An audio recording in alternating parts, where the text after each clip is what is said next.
கம்பன் கவிமணி, நகைச்சுவை நாவலர் புலவர் ராமலிங்கம் ஐயா அவர்களை சாவித்திரி ஃபவுண்டேஷன் ஜே பாலசுப்ரமணியம் அவர்கள் சால்வை அணிவித்து மாலை அணிவித்து கௌரவிப்பார்கள்.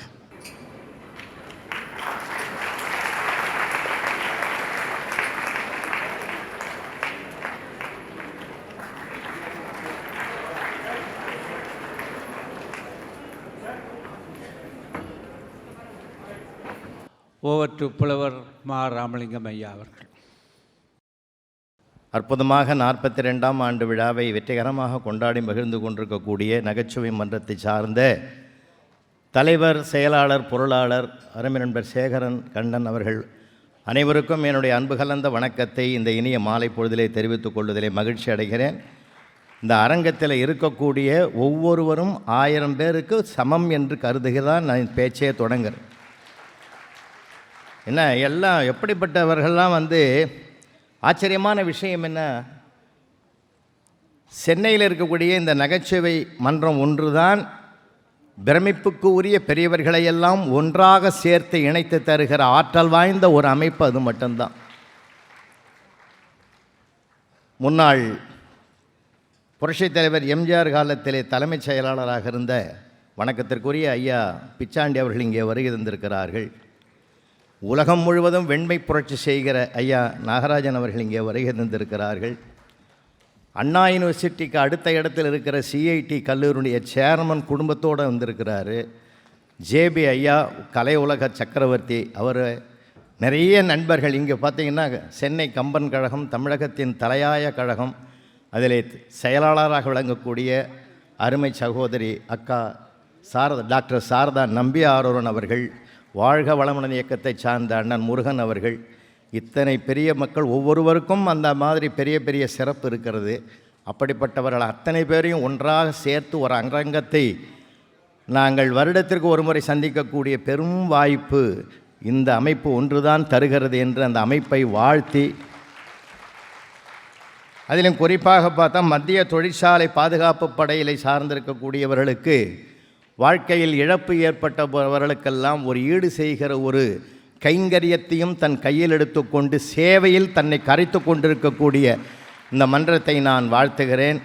ஒரு அந்த செயலுக்காக ஒரு நல்ல பலத்தை கைத்தட்டல் கொடுக்கலாமா உங்களுக்கு. இந்த மேடையை அலங்கரித்து கொண்டிருந்த வணக்கத்திற்குரிய பெரியவர்களுக்கும் ஐயா பேராசிரியர் ஐயா அவர்களுக்கும் என்னுடைய அன்பு கலந்த வணக்கத்தை தெரிவித்து, வானதி பதிப்பகம் என்றாலே தமிழ்நாட்டில் மிகச்சிறந்த பதிப்பகம். இன்றைக்கு அவருக்கும் ஒரு பாராட்டு செய்கிறாங்க. ஒரு முறை அருள்முருக கிருபானந்த வாரியார் சுவாமிகள் எழுதிய நூலை நம்முடைய வானதி பதிப்பகத்தார் வெளியிட்டார்கள். வெளியிட்டு ஒரு பொன்னாடை போத்தினாங்க. அப்போ வாக்கீச கலாநிதி கேவா ஜெகநாதன் அவர்கள் பேசும்போது சொன்னார்கள், நூல் தந்த வாரியாருக்கு ஆடை தருகிறார்கள்னு அப்படி சொன்னார். இந்த நூலும் ஆடையும். அடுத்து இறைவணக்கம் பாடிய ஒரு பெண் குழந்தைக்கு வாக்கீச கலாநிதி கேவாஜா அவர்கள் ஒரு பேனா கொடுத்தார். வாரியார் சுவாமிகள் தாம் பேச வந்தபோது சொன்னார், தன் நாவால் பாடிய சிறுமிக்கு பேனா பரிசளித்தார் என்று அந்த சொல்லோவியத்தோடு பேசின தமிழ் உலகம் மேடையா இந்த மேடை. அப்படிப்பட்ட ஒரு அமைப்பில் ஐயா அவர்கள் சொன்ன மாதிரி தளராத மனம் வேண்டுமென்றால் இடைவிடாமல் சிரிக்க வேண்டும். அப்படின்னா இடைவிடாமல் இல்லை, அப்பப்போ சிரிக்கணும். நான் சமீபத்தில் வெண்மை என்ற ஒரு பத்திரிகையை ஒரு மாத இதழாக நம்முடைய ராமராஜ் உரிமையாளர் ஐயா நாகராஜன் அவர்கள் வெளியிடுகிறார்கள். ஒரு அற்புதமான மாத இதழ் அது. ஒரு எழுத்தாக நான் எண்ணி படிப்பேன். அதில் ஒரு செய்தியை நான் படித்தேன். சோப்பு தயாரிக்கிறதுக்கு எண்ணெய் தேவை, எண்ணெய் கரை போகிறதுக்கு சோப்பு தேவை. சிரிக்கிறதுக்கு மனிதர்கள் தேவை, மனிதர்களுக்கு சிரிப்பு தேவை. ஏன்னா சிரிப்பு இல்லைன்னா நம்மளால் நீண்ட ஆயுளோடு வாழ முடியாதுன்னு பெரியவங்க நிறைய பேர் சொல்லியிருக்காங்க. கொட்டி கிடக்கிற நகைச்சுவையை எங்கே வேணாலும் பார்க்கலாம் சார். அன்றாட லைஃப்பில் நம்ம பேச மறந்ததுனால்தான் பல பிரச்சனைகளே விஸ்வரூபம் எடுக்கிறது. அண்மையில் நான் காசிக்கு போயிருந்தாங்க. ஒரு போர்டு ஒருத்தன் எழுதியிருந்தான், எல்லோரும் அன்பாக இருங்கள், குறிப்பாக குடும்பத்தில் பெண்கள் மிகவும் அன்பு காட்டுங்கள், போதுமான அளவுக்கு சாமியார்கள் இங்கே வந்து விட்டார்கள். அவர்களுக்கு இனிமேல் எங்களால் இடஒதுக்கீடு செய்ய முடியாது என்கிற அளவுக்கு இன்றைக்கி போச்சு. நான் என்ன கேட்குறேன், எங்கே பார்த்தாலும், எங்கே படித்தாலும், எங்கே நின்னாலும், யாரிடத்தில் பழகினாலும் என்ன நகைச்சுவை வருகிறது என்பதை பார்த்து அனுபவிக்கக்கூடிய ஒரு வாய்ப்பினை நாம் பெற்றுவிட்டால் தாக்குதலை கூட நாம் தாங்குதலாக மாற்றிக்கொள்ள முடியும். ஏன்னா வெறுப்பை கூட விருப்பமாக மாற்றுகிற சக்தி இந்த நகைச்சுவைக்கு மட்டும்தான் இருக்குது. அன்பானவர்களே, நான்லாம் ஏகப்பட்ட மேடையில் நான் இப்போ பட்டிமன்ற நடுவராக இருக்கிறோம், பட்டிமன்றத்தில் பேசுகிறோம், எல்லாமே செயல்படுறோம். சமீபத்தில் நல்ல ஒரு அனுபவம் சார். தீர்ப்பு சொல்கிற போது ஒருத்தர் 5 நிமிஷத்துக்கு ஒரு தடவை 500 ரூபா கொடுத்தான் சார். கிட்டத்தட்ட கணக்கு போட்டு பார்த்தா 5000 ரூபா கொடுத்துட்டான். பட்டிமன்றத்தில் எனக்கு பேச கூப்பிட்டவரோட தொகையை விட கூடுதலாக இருக்குது. அது பரவாயில்லையே நினச்சிட்டு வந்தேன் சார். காலையில் 6 மணிக்கு வீட்டு வாசலில் நிற்கிறான் சார். ஐயா, நேற்று மப்பில் கொடுத்துட்டேன், அதை திருப்பி வாங்கி போகலான்னு தான் வந்தேன். அப்போ நான் 2ஆம் பேருக்கு தெரியாமல் அந்த 5000 கொடுத்துட்டேன். போகும்போது சொல்கிறான், கொடுத்ததே கொடுத்துன்னு தெளிவில்லாத நேரத்தில் கூட ஒரு நல்ல மனுஷங்கிட்ட கொடுத்துருக்குறேன், சந்தோஷமாக போகலாம் சார். உலகம் சாதாரணமானதல்ல, வித்தியாசமான உலகம், வேடிக்கையான உலகம் இல்லைங்களா? அன்றைக்கி கூட ஒரு சேலத்தில் ஒரு வாத்தியார் சொன்னார், ஒரு பையனை கேள்வி கேட்டிருக்க, ஒரு நல்ல குடிமகனுக்கு எதிராக முக்கியம்னு ஊறுகான்ட்டுக்கிறான் சார் அவன். அதில் ரொம்ப வருத்தப்பட்டு சொன்னார், இப்போ இருக்கிற நடைமுறையில் இருக்கிற சிக்கலை தானே சார் சொல்லியிருக்கிறான்னு. அதுக்கு அவர் சொன்னார், அந்த பையனை தான் சார் என் செக்ஷனில் போட்டாங்க, வருஷம் பூரா நான் என்ன பாடுபட போடணும்னு எனக்கு தெரியலேன்னு. இங்கே குறைகளாக பார்ப்பதை விட நிறைகளாக பார்க்க பழகிவிட்டால் குறைகள் கூட தானாக சரியாகும் என்பது தத்துவத்தை தான் ஒவ்வொரு நகைச்சுவையும் உங்களுக்கு அனுபவ ரீதியில் கொடுக்கும் என்பது தான் முக்கியமான ஒன்று. ஏன்னா இன்றைக்கி இருக்கிற காலகட்டத்தில் பார்த்திங்கன்னா நம்ம நிறைய பேர் விவாகரத்துகள்லாம் நிறைய வருது கோர்ட்டில். பார்த்திங்கன்னா இந்த மண்ணுக்கு இது ஏற்றதா சொல்லுங்கள்? எந்தையும் தாயும் மகிழ்ந்து குலாவி இருந்தது மின்னாடு, அதன் முந்தைய 1000 ஆண்டுகள் வாழ்ந்து முடிந்தது மின்னாடு. பாரத பூமி பழம்பெரும் பூமி, நீர் அதன் புதல்வரின் நினைவு அகற்றாது என்று பாரதி பாடி இந்த மண்ணிலே செழிப்பான வாழ்க்கை வாழ்ந்த இந்த மண்ணிலே இன்றைக்கி விவாகரத்துக்கு ஏன்னா நீயும் நானும் என்று வாழ்ந்த மண்ணிலே நீயா நானா என்று வாழ்கிற அளவுக்கு இன்றைக்கும் காலம் மாறி போயிருக்குன்னா என்ன காரணம்? பேசுறதில்ல, புரிஞ்சுக்கிறது இல்லை. ரொம்ப வருத்தமாக இருக்குது சார். எப்படி வாழ்ந்தாங்க வாழ்க்கை தெரியுமா? இப்போ கூட இருக்காங்க அந்த தம்பதிகள், அவங்கள வாழ்த்துறேன். அன்றைக்கி ஒரு அம்மா இலை போட்டு சாதம் வச்சு சாம்பார் ஊற்றுது, ஒரு வாய் எடுத்து வச்சான் அந்த ஆள். அப்படி சாப்பிட்டுட்டு இந்த முரட்டுக்கால படத்தை பாரதி ராஜா என்னம்மா டைரக்ட் பண்ணியிருக்காருன்னா அந்த அம்மாவுக்கு கோவம் வந்துடுது. யோ, தெரிஞ்சா பேசு, தெரியலன்னா பேசாத. முரட்டுக்கால படத்தை எஸ்பி முத்துராமன் தான் ஐயா தான் டைரக்ட் பண்ணார். இதெல்லாம் ஞாபகம் வச்சுங்கிறியே, இந்த சாம்பாரில் உப்பு போடணுன்றது மட்டும் ஏமாத்துட்டு சார். அந்த அம்மாவை சிரிச்சிட்டுது சார். ஐயா பொறுத்துக்கையா, நாளையிலேருந்து நான் உப்பு சரியாக போடுறேன் ஐயா. இது என்ன அழகான ஒரு சிறப்பு தெரியுங்களா? இப்படி மறுக்கலாமே. ஏன் சார் ஒருத்தரை வன்மையான வார்த்தைகளை கையில் எடுக்கணும்? மென்மையான வார்த்தைகளை கையாள பழகுவோமே. ஒரு மனிதனுக்கு ஆணோ பெண்ணோ மென்மையான வார்த்தைகளை கையாளுவதற்கு அந்த மனதை பக்குவப்படுத்துகிற சக்தி சிரிப்பு ஒன்றுக்குத்தானே சார் இருக்குது. நமக்கு கொடுத்துருக்கிற மிகப்பெரிய வரம் அந்த வரம் நிறைய பேர் அதை தொலைச்சிவிட்டான். அதனால் இந்த நகைச்சுவையை தக்க வைத்து கொள்ளுகிற பணியில் தானே நம்ம மன்றம் செயல்படுது. அன்றைக்கி கூட பார்த்திங்கன்னா ஒரு அம்மா ஃப்ரிட்ஜில் இருந்து மாவை எடுத்து ஸ்டவ் பக்கத்தில் வச்சு மாவை கலக்கி தோசை ஊற்ற போகுது. அப்படி ஊற்ற போகும்போது மாவை எடுக்கும்போதே அவன் கத்தனான், பார்த்து பார்த்து பார்த்து பார்த்துன்னா மாவு கொட்டிடுது. அந்த அம்மா கோவம் வந்தது. எல்லாம் தொடச்சி சுத்தப்படுத்திட்டு மறுபடியும் ஒரு மாவை எடுத்தது ஒரு கரண்டியில். மறுபடியும் அவன் கத்தனான், பார்த்து பார்த்து பார்த்துன்னா. யோ, உனக்கு தோசையோடு தெரியுமா? தெரியாது. பின்ன எதுக்கு பார்த்து பார்த்து பார்த்து நீ கத்தி மாவை வேற கொட்டி என் கை கால்லாம் நடுங்குது, ஏன் கத்துற? சரி, உனக்கு ஸ்கூட்டர் ஓட்ட தெரியுமா? தெரியாது. ஸ்கூட்டருக்கு பின்னாடி தானே உட்காந்து வர, நான் தானே ஸ்கூட்டரை ஓட்டுறேன். பார்த்து பார்த்து போ, ஸ்பீட் பிரேக்கு எதிரில் வரான், சைக்கிள் வருது, ஸ்கூட்டர் சொல்லலாமா? நீ எத்தனை தடவை நான் விழுந்துக்கிறேன் தெரியுமா? நீயாவது மாவை வீட்டில் கொட்டினேன், நான் ரோட்டில் கொட்டினேன் என் உடம்பையே.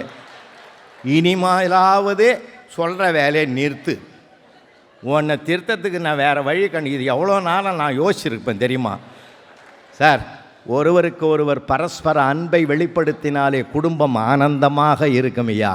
இல்லை, எவ்வளவு மகிழ்ச்சி இருக்குது சார். எதையுமே நம்ம கஷ்டமாக பார்க்க வேணாம் சார், இஷ்டமாக பார்க்க பழகுவோமே சார்.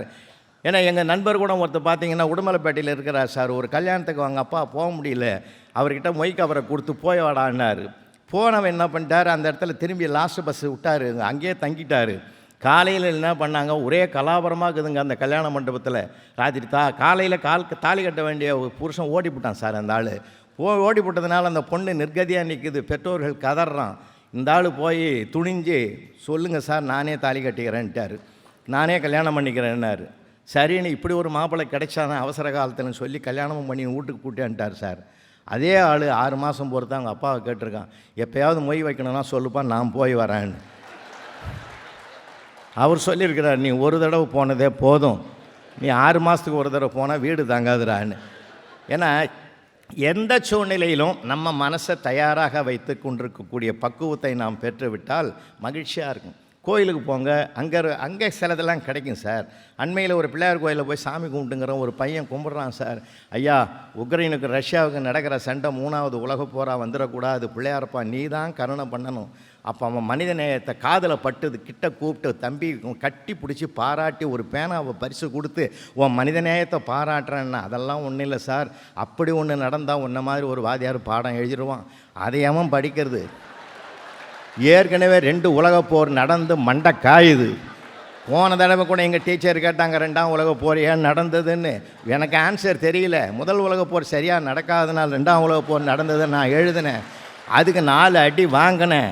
இந்த நிலைமை எனக்கு தான் தெரியும். இந்த கூத்தில் ஒரு 3வது வேர்ல்டு வாராக வந்ததுன்னா என் கதி என்ன ஆகும் சார்?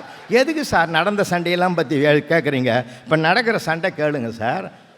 சரி, அப்புறம் மாதிரி என்ன பண்ணி ஒரு கேள்வி கேட்டு நானே ஒரு கேள்வி கேட்டேன், உங்கள் அப்பா என்னடா வேலை செய்கிறாருன்னு. எங்கள் அம்மா சொல்கிற வேலையெல்லாம் செய்வார் சாருன்னா. அதனால் எங்கேயுமே நீங்கள் உரையாடணும் சார். இப்போ மனிதனுக்கு மனிதன் பேசுகிறதே இல்லையே சார், ரொம்ப வருத்தமாக இருக்குது. பேசுங்கன்ற நான் ஒரு கருவி எப்போ உள்ளங்கையில் உள்ளடக்கமாக ஒரு உலகத்தை காட்டுகிற கருவி தன் கையில் வந்து விட்டதோ அன்னையிலேருந்து பேச மறந்துட்டான மனிதன் சார். மனிதனுக்கு கொடுத்த சிறப்பே பேசுறது தான். பேசுறது, அனுபவிக்கிறது, ரசிக்கிறது தான் சார் வாழ்க்கையில் நிற்கும். அதெல்லாம் இன்றைக்கி எல்லாமே மறந்து போச்சு சார். நீங்கள் செல்ஃபோனை உள்ளங்கையில் வச்சுருந்தா உலகத்தில் என்ன நடக்குதுன்னு தெரியும், அதை கீழே வச்சு பாருங்கள், உங்கள் சுற்றி என்ன நடக்குதுன்னு அப்புறம் தான் தெரியும். நிறைய பேர் நடக்கிறது என்னன்னே தெரியாமல் இருக்கிறாங்க சார். நான் அடிக்கடி சொல்கிறேன், யூடியூப்பில் கூட கேட்டிருப்பீங்க, நீங்கள் இருந்தாலும் உங்களுக்கு நினைவுபடுத்துகிறேன். அருமையான சபை இது. ராத்திரி 12:30 மணிக்கு மிட் நைட்டில் ஒரு அம்மா எழுந்து மேக்கப் பண்ணுது, லிப்ஸ்டிக் அடிக்குது, பொட்டு வைக்கிது, பூ வைக்கிது, எல்லாம் வைக்கிது. வீட்டுக்காரனை எழுந்து கேட்டான், பைத்தியக்காரத்தனமாக பண்ணுறீங்க, இந்த மேக்கப் யாரையும் இந்த நேரத்தில் அர்த்தராத்திரியில் பார்க்க போகிறாங்க, வாய மூடியா, செல்லில் ஃபேஸில் வச்சுக்கிறேன், ஊற்று பார்க்குறேன், அது ஓப்பன் ஆக மாட்டேன்னுது. அது மேக்கப்போட பார்த்தா தான் ஓப்பன் ஆகும் போலுக்குது. ஏன் கஷ்டம் எனக்கு தெரியும், நீ கம்முன்னு படுன்னு. அவன் சிரிச்சுக்கிட்டே ஓரங்கட்டி படுத்துக்கிட்டு சிரிச்சுக்கிட்டே இருக்கிறான். எதுக்கு ஏன் நீயும் சிரிக்கிறேன்னா, அதெல்லாம் ஒன்றும் இல்லை, ஒரிஜினல் மூஞ்சி செல்லுக்கே பிடிக்கல, 10 வருஷமாக உங்களோட குடும்பம் பண்ணிக்கிறேன்னு, என்ன இனிமேலாவது கருணையோட பாருன்னா சார். ஏன்னா இன்றைக்கி இருக்கிற பார்த்தா அந்த செல்ஃபோனு உள்ளே வந்து ஹாஸ்பிட்டலில் லேபர் வார்டில் அட்மிட் ஆகி ஒரு அம்மா டெலிவரி ஆகி அந்த அனஸ்தீசியா கொடுத்து அதில் தெளிவாகி அப்படியே மயக்கம் தெளிஞ்சு 2 பக்கமும் ரைட்லேயும் லெஃப்ட்லேயும் பெட்டில் தேடுது சார். நர்ஸு சொல்லிச்சு, தேடாதம்மா குழந்தை ஏன் கையில் இருக்குதுன்னு. நான் அதை தேடல, என் செல்லை தேடிங்கிறேன்னு சேர்ந்தம்மா. பிள்ளையை தேட வேண்டிய அக்கறை போய் செல்லை தேட வேண்டிய நிர்பந்தத்துக்கு நம்ம வந்துட்டோம்னா, அன்புக்குரியவர்களே, கருவிகள் இன்றைக்கு உறவுகளை விரிசலாக்கி விட்டது இல்லையா? எங்கேயோ அமெரிக்காவிலேயே ஆஸ்திரேலியாவில் இணைக்கிறத தவிர பக்கத்து வீட்டுக்காரன் எதிர் வீட்டுக்காரன் இந்த கருவிகள் பிரிச்சுட்டுதையா, சொந்தத்திலே பேச மாட்டேன்றானே. ரொம்ப வருத்தமாக இருக்குது சார். இன்றைக்கி இந்த கருவிகளை கூட ஓரளவுக்கு தான் நம்ம உபயோகிக்கணும் சார், ஓரளவுக்கு தான் அதை பயன்படுத்தணும். அதனால தான் நான் சொல்கிறேன், இந்த கருவிகளை எப்போ பார்த்தாலும் அதை எடுத்து பார்த்து பேசுகிறத விட, நீங்கள் உண்மையிலே நான் சொல்கிறேன் சார், பெங்களூரில் தமிழ் சங்கத்தில் பேசிட்டு ட்ராவல்ஸில் நான் பயணம் பண்ணுறேன். என் பக்கத்தில் சீட்டில் ஒரு ஆள் உட்காந்துங்கிறார் சார். என்னுடைய ரோட்டரி கிளப்பில் நான் பேசின பேச்சு ஒன்று அவர் யூடியூப்பில் பார்த்துக்கின்னு வரார் சார். நான் தான் பக்கத்திலே உட்காந்துக்கிறேன். உண்மையில் அப்படின்னு நான் சொல்கிறேன். நானும் அப்பப்போ அவரை பார்க்குறேன் சார். அப்போ கூட அவன் என்னை பற்றி கவலையப்படலை சார். அவன் பாட்டு அதெல்லாம் பார்த்து சிரிச்சுக்கிட்டே வரான். அப்போது நிழலுக்கு இவ்வளோ மதிப்பு இருக்கிறதா, நிஜம் பக்கத்தில் இருக்கிற போதுன்னு கூட மனசில் நினச்சிக்கிட்டேன் சார். அசனமாம்பேட்டைன்னு ஒரு ஊர் இருக்குது காஞ்சிபுரம் பக்கத்தில். அங்கே கார்த்திக் என்ற நண்பர் போன வருஷம் ஆடி மாதத்தில் ஒரு திருவிழாவுக்கு எங்கள் தலைமையில் பட்டிமன்றம் போட்டார் சார். நானும் நம்முடைய நகைச்சுவை தம்பி மோகன சுந்தரம் 2 பேரும் போயிருந்தோம் சார். பேசிட்டு நாங்கள் 2 பேரும் கீழே இறங்குறோம். ஒருத்தன் ஓடி வந்து எங்கள் மத்தியில் நின்று செல்ஃபோன் எடுத்துக்கினான் சார். செல்ஃபி எடுத்துக்கின்னு எங்களை பார்த்து கேட்டான் சார். ஆமாம் சார், நீங்கள் யார் சார்ன்னு கேட்டான் சார். அதாவது யாருன்னு தெரியாமலே ஆர்வ கோளாறில் எடுக்கிறான்னா, உலகம் வேடிக்கையான உலகம். அதனால் நம்ம எல்லாருமே பலவிதமாக தான் சார் இருப்பாங்க.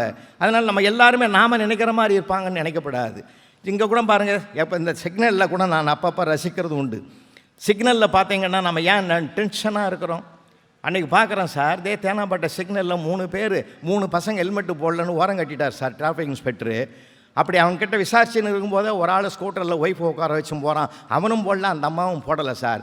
போன்ட்டார் டிராஃபிக் இன்ஸ்பெக்டர். போன்ட்டார் சார். போயிட்டான். அந்த 3 பேரில் ஒருத்தன் உரிமை குரல் எழுப்புனான். என்னங்கய்யா, அவங்களும் போடலை, அவங்கள அனுப்பிட்டீங்க, எங்களை மட்டும் நிற்க வச்சு விசாரிக்கிறீங்கன்னு. அவன் ஏற்கனவே ஒரு பிரச்சனையோடு போகிறான். அவனுக்கு எதுக்கிட்ட இன்னொரு பிரச்சனையை கொடுக்க சொல்கிற? அப்போ அதில் ஒருத்தன் சொல்கிறான், சாருக்கு ரொம்ப பிரச்சனை போலுக்குதுடா, அதனால தான்டா அப்படி பேசுகிறான்னு சொல்லி. ஏன்னா அந்த பிரச்சனைகளை கூட எப்படி வருதுன்னு பார்க்கணும் சார். நம்ம அந்த பிரச்சனைகளுக்கு ஒரு தீர்வே நம்ம சிரித்து மகிழ்வது தான் சார். நிறைய பேர் பிரச்சனைன்னு தான் சார். இன்றைக்கி நான் என்ன கேட்குறேன், நம்ம பாட்டனுக்கும் பாட்டிக்கும் பூட்டனுக்கும் கிடைக்காத வசதிகள் கருவிகளினுடைய பெருக்கமும் நெருக்கமும் கண்கூடாக கிடைத்திருக்கிற போது மனிதர்கள் மகிழ்ச்சியாக இருக்கணுமா இல்லையா?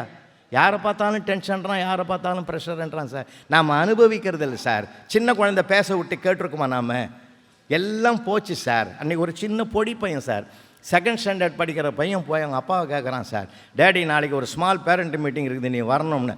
அவர் கேட்டார், பேரண்ட் டீச்சர்ஸ் அசோசியேஷன் மீட்டிங் கேள்விப்பட்டுருக்கிறான். அது என்னடா ஸ்மால் பேரண்ட் மீட்டிங், உனக்கு ஒன்றுமே தெரிலப்பா, அம்மா அடிக்கடி சொல்கிறது நிஜமாக்குதுப்பா. நான் எங்கள் மிஸ்ஸு 3 பேர் சந்திக்கிறோம். இது ஏதோ தப்பு பண்ணிட்டு வந்துக்குது. உங்கள் அப்பாவை கூட்டின்னு வடா நிற்கிறாங்க. உன்னை கூட்டின்னு வர சொன்னாங்கன்னா அவர் என்கொயரி பண்ணி உதைப்பாருன்னு செஞ்சு அதை அப்படியே மாற்றலாம். பார்த்தீங்களா, இதுக்கு பேர் தான் புத்திசாலித்தனம். மார்க் வாங்குகிற திறமையை மதிக்கிறோம், உள்ளிருக்கும் புத்திசாலித்தனத்தை நாம் போற்றுவது கிடையாது. அது எப்போ மதிக்கப்படும் தெரியுமா? அந்த பிள்ளைகளோடு கொஞ்சம் மகிழுகிற போது தான் அது கிடைக்கும். யார் பேசுகிறதே மறந்து போச்சா சார். இப்போ ரொம்ப ரொம்ப வருத்தமாக இருக்குது. அதனால் எந்த இடத்துலையுமே கொட்டி கிடக்கிற நகைச்சுவைகளை நாம் தேடி பிடிக்கணும் சார். எல்லா இடத்துலையும் இருக்குது. கும்பகோணத்தில் போய் ரோட்டரி மீட்டிங்கில் பேசுகிறதுக்காக நான் போயிருந்த போது கும்பேஸ்வரரை தரிசிக்கலான்னு சொல்லி வெத்தலை பாக்கு செட்டெல்லாம் வாங்கி ஒரு அச்சனை தட்டு கொடுறான்னு வாங்கின பிற்பாடு அதில் பார்த்தா வெத்தலையை காணும், பாக்கையும் காணும். தம்பி, அது வெத்தலை பாக்கு இல்லையா போனேன். 3வது பெட்டி கடையில் போய் கேளுன்னா சார். அங்கே போய் 5 ரூபா நோட்டை கொடுத்து வெத்தலை பாக்கு கொடுன்னு அந்த தம்பி 2 வெத்தலையும் 3 பாக்கும் வச்சான். எண்ணி பார்த்துட்டு கேட்டேன், ஏன்பா கூட 2 வெத்தலை வைக்கக்கூடாதான்னு. அவன் கேட்டான் பாரு ஒரு கேள்வி, படிக்கிற காலத்தில் நீ கூட 2 மார்க் போட்டிருந்தீன்னா நான் ஏன் அந்த கடை வைக்கிறேன்னா சார். அப்போ தான் நான் கேட்டேன், நீ யாரான்னு கேட்டேன். குரோம்பேட்டையில் உங்ககிட்ட தான் படித்தேன்னா. குரோம்பேட்டில் படிச்சுட்டு இங்கே ஏன்டா கும்பகோணத்தில் கடை வச்சுக்கிறேன்னு. ஏதோ எங்கள் சித்தப்பா புண்ணியத்தில் இங்கே கடை வச்சுக்கிறாரு, அவர் தாங்க வச்சு கொடுத்தாருன்னா. இப்போ எப்படி எங்களை விடாமல் துரத்துது பார்த்தீங்களா? அதனால் நாங்கள் வகுப்பறையிலும் மகிழ்ச்சியாக இருந்தோம், வாழ்க்கையில் சந்திக்கிற போதும் மகிழ்ச்சியாக இருக்கிறோம்னா எதையுமே குற்றமாக பார்க்காம. அதனால தான் குற்றம் பார்க்கின் சுற்றம் இல்லைன்னு ஒரு பொன்மொழியை அந்த காலத்தில் வச்சான் சார். எவ்வளவு அருமையான ஒரு பொன்மொழி. அதெல்லாம் இன்றைக்கி நம்ம பார்த்தோம்னா எல்லா இடத்துலையும் சார். நீங்கள் பஸ்ஸுக்கு பயணம் பண்ணாலும் சரி, ரோட்டில் பயணம் பண்ணாலும் சரி, எங்கே இருந்தாலும் நீங்கள் பார்த்து மகிழ்ச்சி அடையணுன்றது தான் என்னுடைய பணிவான வேண்டுகோள். அதை மகிழ்ச்சியாக பார்ப்போமே, துன்பமாக பார்க்க வேண்டாம், இன்பமாக பாருங்களேன். இப்போ நீங்கள் கூட பாருங்கள், சிக்னலில் பார்த்தீங்கன்னா இந்த ஸ்கூட்டரும் பைக்கும் வச்சுக்கிறவங்களாம் சும்மா இருக்க மாட்டான் சார். காரு வச்சவங்க கூட நிம்மதியாக கம்முன்னு அப்படியே அந்த சிக்னலை மதித்து இருப்பாங்க. ரெட்டு, எல்லோ, க்ரீனு அதெல்லாம் பார்த்து நிதானமாக இருப்பாங்க. ஆனால் அந்த ஸ்கூட்டரும் பைக்கும் ட்ரு ரைஸ் பண்ணினே இருப்பான். என்னமோ அந்த எல்லையை காப்பாற்ற போகிற மாதிரி அப்படி வேகத்தில் இருப்பான். இந்த எல்லோ வந்த உடனே எப்போ ஃப்ளைட்டில் லேண்ட் ஆச்சுன்னா எல்லாரும் அந்த ஃப்ளைட்டுக்குள்ளே ஒருத்தன் பார்ப்பான். தெரியுமா, யார் முதல்ல ஏந்திருக்கிறானோ பலம்னா எல்லாம் எழுந்திருப்பான். அந்த மாதிரி இந்த எல்லோ சிக்னல் வந்த உடனே ஒருத்தன் பாஞ்சு போயிட்டான் முன்னாடி. அவன் தான் போனானே, நமக்கு என்னன்னு சொல்லிட்டு பின்னாடி 5 பேர் போனான் சார். பின்னாடி போன 5 பேரையும் டிராஃபிக் இன்ஸ்பெக்டர் ஓரம் கட்டிட்டார். ஏன்டா அதிகமாக போனவும், ஏன் க்ரீன் வர்றதுக்கு முந்தி போனேன் சார். என்ன சார் நியாயம், எனக்கு முன்னாடி ஒருத்தன் போனானே அவனை விட்டுட்டு எங்களையா சார் பிடிச்சிங்க, அவரை எப்படிறான்னு அங்கே பிடிக்க முடியும்? எங்கள் மார்க்கெட்டிங் எக்ஸிக்யூட்டிவே அவர் தான்டா. தினம் 5 தடவை இப்படி போவார்ரா. அவரை நம்பி 5 பேர் பின்னாடி போவான். ஒரு 25 பேரை கேஸ் பிடிக்கிறதுக்கு அவர் தாண்டா எங்களுக்கு பயன்படுறாரு. அவரை எப்படா நாங்கள் பிடிக்க முடியும்? விஷயம் தெரியாமல் பேசுகிறேன்னா ஆமாம், அதனால் அதிலிருந்து இனி வாழ்நாளில் நான் எதையுமே கேட்க மாட்டேன்னு ஒரு முடிவுக்கு வந்துட்டேன் சார். நீங்கள் பார்க்குற இடங்கள், நோக்கிற இடங்கள், அதனால தான் சார் பாரதி சொன்னான், எத்தனை கோடி இன்பம் வைத்தாய் எங்கள் இறைவா. சார் துன்பமே நடக்கணுமே, அதை மகிழ்ச்சியாக பார்க்க பழகிடுவோமே. எவ்வளோ பேர் எந்த மகிழ்ச்சியில் இருக்காங்க சார். எங்கள் தெரு செட்டிலப்பாக்கத்தில் ஒரு 4 தெருவை தள்ளி ஒரு புருஷன் காணாமல் போட்டான் சார். 2 நாளாக அந்த அம்மா மார்க்கெட்டுக்கு போகுது, அரிசி வாங்கின்னு வருது, பருப்பு வாங்கின்னு வருது, கீரை வாங்கின்னு வருது, காய்கறி வாங்கின்னு வருது, குடும்பம் நடத்துது. தெருவில் இருக்கிற எல்லாரும் ஒன்றா சேர்ந்து வார்டு மெம்பர் தலைமையில் போய் அந்த இடத்துல விசாரிச்சாங்க, என்னம்மா உங்கள் வீட்டுக்காரன் காணாமல் போட்டால் நாங்களே கவலைப்படுறோம், நீ பாட்டு ஜாலியாகிற, என்ன பண்ணணும்ப்பா. ஏதாவது ஒரு விளம்பரம் கொடுத்தாய், சரி போ. மறுநாள் தினத்தந்தி பேப்பரில் அந்த அம்மா ஃபோட்டோ போட்டு காணவில்லைன்னு கொடுத்துக்கு சார். எல்லாரும் திரும்பி வந்துட்டாங்க. காணாமல் போனது உன் வீட்டுக்காரன் உன் ஃபோட்டோவை போட்டுருக்கிற, சும்மாரியா. நான் காணாமல் போனது தெரிஞ்சால் அந்த ஆள் தானா வீட்டுக்கு வந்துடுவான். என் குடும்ப விஷயம் எனக்கு தான் தெரியும், எங்களுக்குள்ளே இருக்கிற மேட்ரு எங்களுக்கு தான் தெரியும், உனக்கு தெரியுமா? அதனால் எங்கெங்கே எது எது இருக்கிறதுன்றது நாம் அன்புக்குரியவர்களை எங்கே இல்லை சார். அன்றைக்கி கூட ஒரு மேனேஜர்கிட்ட லீவ் லெட்டர் கொடுத்தான் சார் ஒருத்தன், உக்ரைனுக்கு ரஷ்யாவுக்கும் சண்டை நடக்குது, எனக்கு 3 நாள் லீவ் ஒன்றுன்னு. மேனேஜருக்கு மயக்கமே வந்துடுது சார், பிபி எகிரி போச்சு, ஹார்ட் அட்டாக் வர மாதிரி இருக்குது. டேய், உக்ரைனுக்கு ரஷ்யாவுக்கும் உனக்கு என்னடா சம்மந்தங்குது, அதுக்கு எதுக்குடா 3 நாள் லீவு கேட்டேன். போன வாரம் எனக்கு என் சம்சாரத்துக்கு சண்டை, 1 நாள் லீவு கொடுன்னு கேட்டேன். சின்ன சின்ன சண்டைக்கெல்லாம் லீவு கேட்காதுன்னு நீ தான் சொன்னேன். அதனால தான் இப்போ பெரிய சண்டை நடக்குது, இப்போ இல்லையாவது லீவ் கொடுப்பியான்னு நான் கேட்குறேன். ஏன்னா எங்கே என்ன நடந்தாலும் கொஞ்சம் யோசனை பண்ணி, அது இன்னொன்று தெரியுமா, பணியுமாம் என்றும் பெருமைன்னார் திருவள்ளுவர். அன்றைக்கி கூட ஒரு அம்மா லேட்டாக வருது சார், ஆஃபீஸ் டைம் 10:10 வருது, சத்தம் போட்டு கேட்டார், என்னம்மா லேட்டு. சாரி சார், போகும்போது சீக்கிரம் போயிடுறேன் சார். போன்ட்டார் சார், போமா வேலையை பாருன்ட்டார். அது என்ன சொல்ல வருதுன்னு கூட யோசிக்கலை சார். ஐயா கூட சொன்னாங்கல்ல, உணர்ச்சி வசப்படக்கூடாதுன்னு. உணர்ச்சி வசப்படுறது, அந்த உணர்ச்சியை வேகப்படுத்துவதை விட அதை விவேகப்படுத்துவது நகைச்சுவை ஒன்று தான் இல்லையா? அந்த உணர்வு தான் சார் ஒரு வேகத்தை கூட வேகம் தடுத்தாண்ட வித்தகனர் மணிவாசகர் சொல்கிற மாதிரி அப்படியே இறக்கும், அவனை மனிதனாக்கும், உணர்ச்சி மிருகமாக்கும், அவனை மனிதனாக்குவது இந்த நகைச்சுவை தான். அதை லேசாக எடுத்துக்கணும், அவ்வளவுதான். அதை எளிமையாக எடுத்துக்கணும் சார். ஆப்ரேஷன் தேட்டர்லேருந்து டாக்டர் வெளியில் வரார் சார், அவருக்கு டென்ஷனில் வராரு.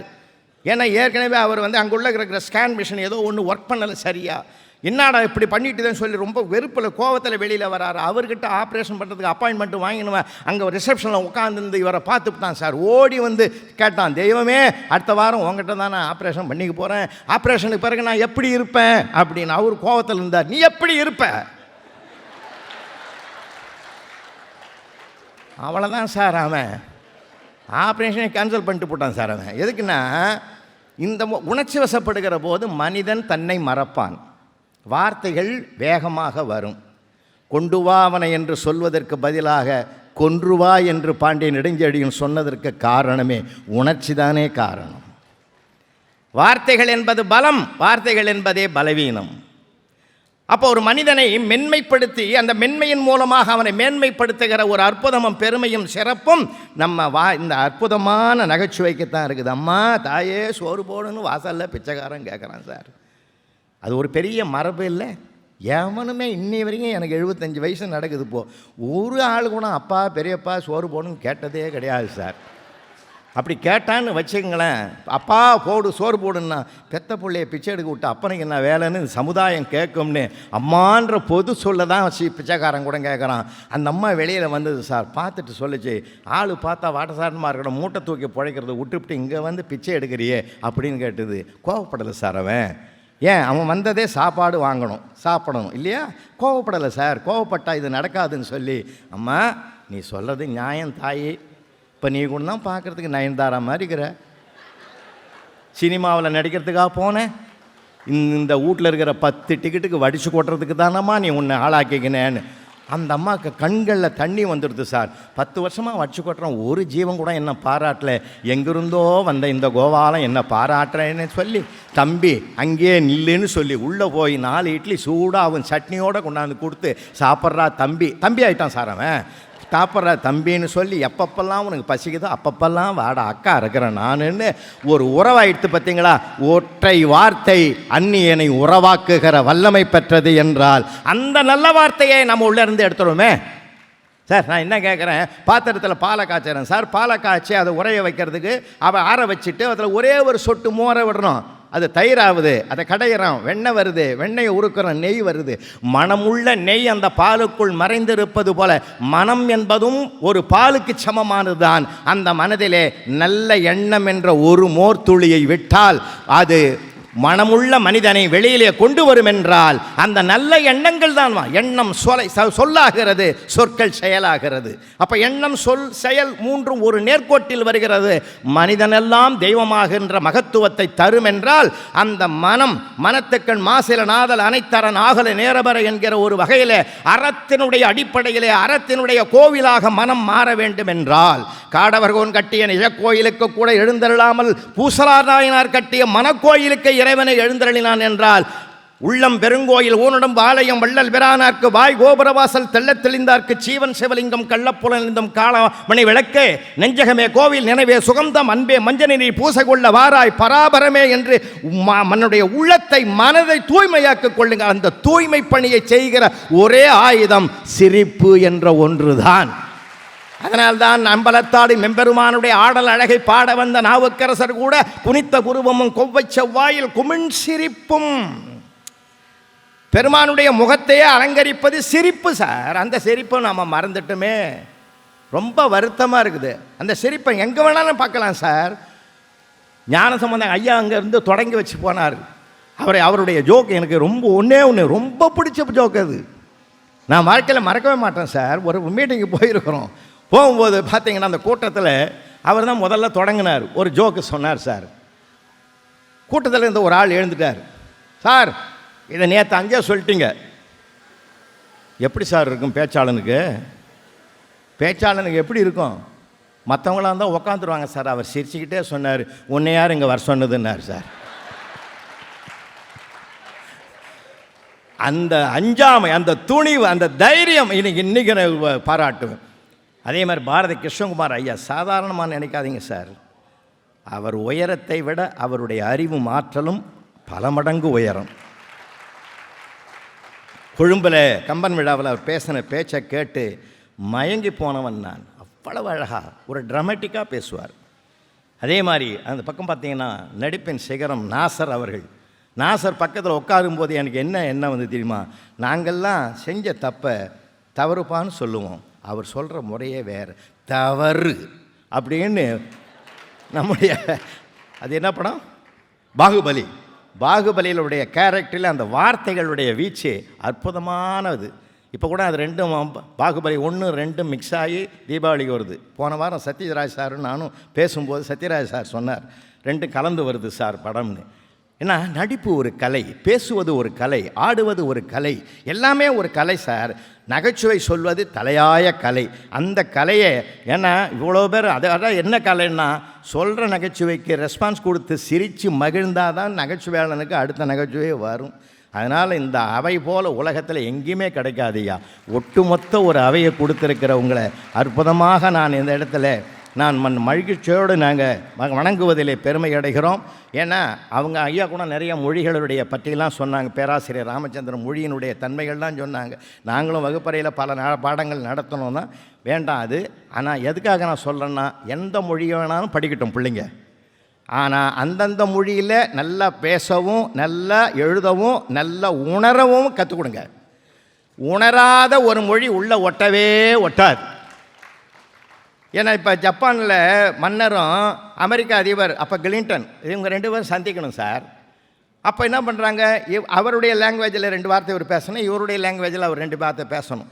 ஜப்பான்காரனுக்கு சுட்டு போட்டாலும் இங்கிலீஷ் வராது, ஜப்பான் தாய்மொழி மட்டும்தான் வரும். அவருக்கு ஒரு டியூஷன் சென்டர் ஒன்று வச்சு ஒரு ஆளை பர்மனெண்ட்டாக போட்டு 1 மாதம் சொல்லி கொடுத்தார். நீங்கள் கிளின்டனை பார்த்ததை இந்த 2 வார்த்தையை யூஸ் பண்ணு. ஹவாரியூன்னு கேளு, அவர் ஃபைன் அப்படின்வார், மீ டூன்னு சொல்லு. இவர் அவாரியோ மீட்டூன்னு மனப்பாடம் பண்ணிங்கிறார். ஜப்பான் மன்னர் மேடைக்கு வந்து சந்திக்கிறாங்க. அந்த மனுஷன் கிளின்டன் தனியாக வராமல் ஹிலாரி ஒய்ஃபையும் கூட்டின்னு மேடைக்கு வந்துட்டார். இந்த 2 பேரையும் பார்த்து தான் அந்த ஆளுக்கு மறந்து போச்சு. ஹவாரியோன்னு கேட்கறதுக்கு பதிலாக ஹூவாரியோன்னு கேட்டான். கிளின்டன் சொன்னார், ஐ ஆம் ஹிலாரிஸ் ஹஸ்பண்ட். நம்மால் சொன்னான் மீ டூன்னிட்டான். இப்போ நான் எதை சொல்ல வரேன்னா, மொழி என்பது உதட்டளவில் இருக்கக்கூடாது, உணர்வளவிலே கலந்தால்தான் மொழி சிறப்படையும்.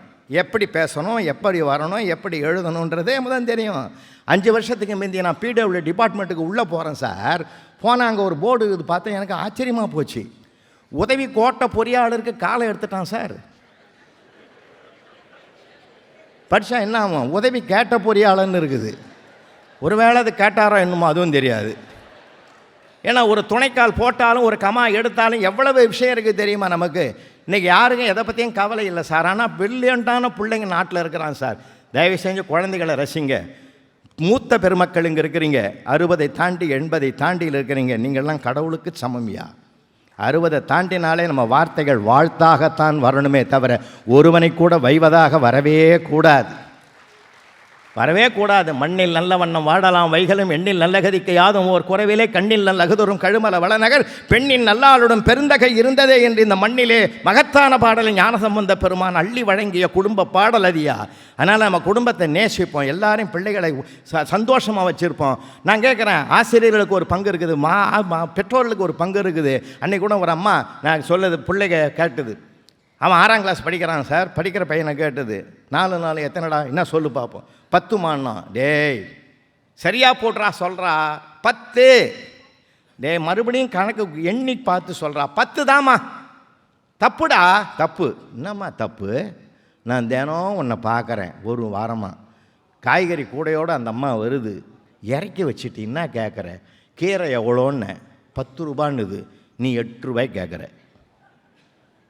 கத்திரிக்காய் எவ்வளோன்னு கேட்டது ஒரு நாள் 20 ரூபான்னு, நீ 18 ரூபாய்க்கு கேட்ட. எப்போ பார்த்தாலும் நீ 2 குறைச்சி தான் கேட்குற. இப்போ நான் 8ன்னு கரெக்ட் ஆன்சர் சொன்னால் நீ 6ன்னுவே. அதனால தான் உன் குணம் தெரிஞ்சு 10ன்னு நீ 8ன்னுவே. கரெக்ட் ஆன்சர் வந்துடும் எனக்கு. அப்போ நான் என்ன கேட்குறேன், மாதா பிதா குரு தெய்வம் என்பது வீண் போனது அல்லையா. நம்ம பார்த்து தான் நம்ம ஃபாலோவராக வரான் பிள்ளைக. நாம் சரியாக இருக்கணும். அதைத்தான் பெரியவங்க நமக்கு கற்றுக் கொடுத்தாங்க. ஒரு மனிதனை சரிப்படுத்துகிற ஒரே ஆயுதம் சிரித்து மகிழ்ந்து கலகலப்பாக இருக்கிறது தான். கலகலப்பாக இருக்கிற வீட்டில் கலவரம் வருவதற்கு வாய்ப்பே கிடையாதுயா, வராதுயா. நம்ம உட்காந்து பேசுவோம்யா. எனக்கு ரொம்ப பிடிச்ச வார்த்தை எது தெரியுமா ஐயா? மகரிஷி அருட்தந்தை வேதாத்திரி மகரிஷி இந்த வையகத்துக்கு கொடுத்த வளமான வார்த்தை தெரியுமா? வாழ்க வளமுடன். எதிரி கூட நமக்கு நண்பன் ஆகிடுவான் ஐயா. வார்த்தைகள் தான் ஏன் பலம். அந்த வார்த்தைகளை எடுத்துக்குவோம். நாம் என்ன பண்ணுறோம், சில நேரங்களில் சிலரை சோதிக்கிறோமே சார். எங்கள் சானிட்டோரியத்தில் நான் யூடியூப்பில் கூட நீங்கள் கேட்டிருப்பீங்க, இருந்தாலும் நான் சொல்கிறேன். சானிட்டோரியத்தில் ஒரு பெரியவர் இருக்கிறார் சார். அவர் போகிறவன் வரவனை யாராவது ஒரு ஆளை தேர்ந்தெடுத்துருவார். டீ கடையிலே உட்காந்துருப்பார். அவனை கூட்டு உட்கார வச்சு வம்புக்கு இழுத்து ஒரு டீ வாங்கி கொடுத்துட்டாருன்னு சொல்லி அவனால் எழுந்து போக முடியாது. அவர் சொல்கிறதெல்லாம் கேட்குற மாதிரி உட்காந்துருப்பான். அவர் சிக்கலான கேள்வி கேட்பார் சார். பிரம்மாவே வந்தாலும் பதில் சொல்ல முடியாது, அந்த மாதிரி கேள்வி கேட்பார். அந்த ஒரு நாள் யாருமே கிடைக்கல. 8th ஸ்டாண்டர்ட் படிக்கிற பையன் போகிறவன் பாடமூட்டையோட போகிறவனை கூப்பிட்டு உட்கார வச்சு ஒரு பிஸ்கட் பாக்கெட் வாங்கி கொடுத்தாம வேணான்னு திருப்பிட்டான். இருந்தாலும் கேட்குற கேள்வி அவர் விடலை சார். கேட்டார் ஒரு கேள்வி, நான் கல்கத்தாவிலேருந்து டெல்லிக்கு ஃப்ளைட்டில் வரேன், ஃப்ளைட்டு 800 கிலோமீட்டர் வேகத்தில் போகுது அப்படின்னா என் ஏஜ் என்னான்னார். பையன் சிரிச்சிங்கன்னே சொன்னார், சார் அங்கிள் உங்களுக்கு 60 நடக்குதுன்னா. கட்டி பிடிச்சினார் சார். 15 வருஷமாக இதே இடத்துல உட்காந்து போகிறவனை வரவனை கேட்குறேன், எவனுமே பதில் சொல்ல. நீ தாண்டா முத கரெக்டாக ஆன்சர் சொன்னேன், எப்படிடா கண்டுபிடிச்சேன்னார். எங்கள் வீட்டில் எங்கள் அண்ணன் ஒருத்தங்கிறான், ஏடா கூடமாக பேசுவான், உன்னை விட மோசம். நீ சொல்கிறதாவது கொஞ்சம் புரியுது, அவன் சொல்கிறது புரியவே புரியாது. அதனால் அவன் பேரையே மறந்துட்டோம். எங்கள் அம்மாவும் அப்பாவும் நாங்கள் எல்லாருமே அவனை அரக்கிருக்குன்னு கூப்பிடுவோம். அவனுக்கு வயசு 30.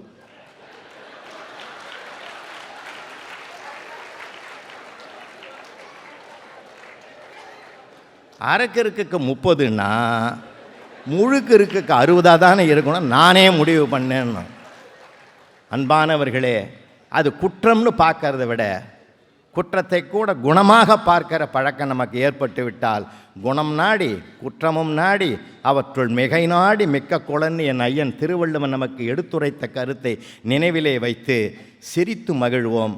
அந்த சிரித்து மகிழ ஒரு சிந்தனை வளங்கூட பெருகுவதற்கு வாய்ப்புகள் நிறைய இருக்குது. நாங்களே ஒரு தடவை கட்டுரை போட்டி வச்சோம். நான் பெரிய அதிகாரி ஆனால் அப்படின்னு ஒரு டாபிக் கொடுத்தோம். அந்த டாப்பிக்கில் 39 பேரும் எழுத ஆரம்பிச்சிட்டான் சார். ஒரே ஒரு பையன் மட்டும் எழுதலை. ஏண்டா எழுதலைன்னா பிஏ வரட்டும் சாருன்ட்டான்.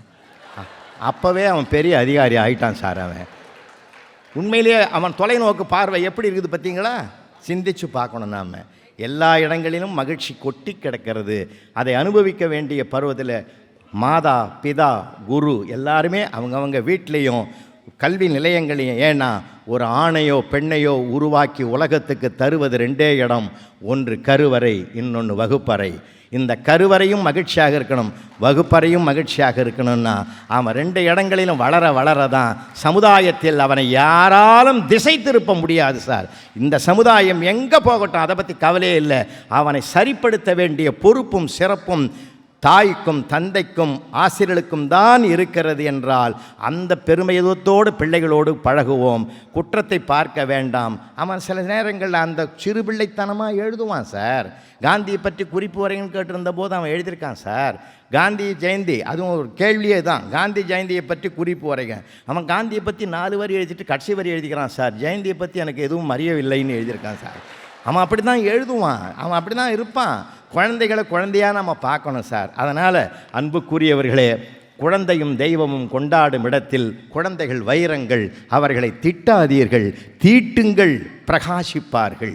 பெரியவர்கள் மூத்த பெரிய மக்களை நேசியுங்க. ஏன்னா முதியோர் இல்லத்தில் இருக்கலாம், முதியோர் இல்லத்தில் இருக்கக்கூடாது. அதையும் நினைவிலே வைத்துக் கொள்ளுங்கள் அன்புக்குரியவர்களே. உலகம் பெரியதென்றால் உள்ளம் பெரியதாக இருந்தால்தான் உலகம் பெரியதாக நமக்கு தெரியும். செல்லுகிற இடங்களிலெல்லாம் நமக்கு உறவுகள் பெருக வேண்டும், நண்பர்கள் பெருக வேண்டும் என்றால் சிரித்து மகிழ்வோம்.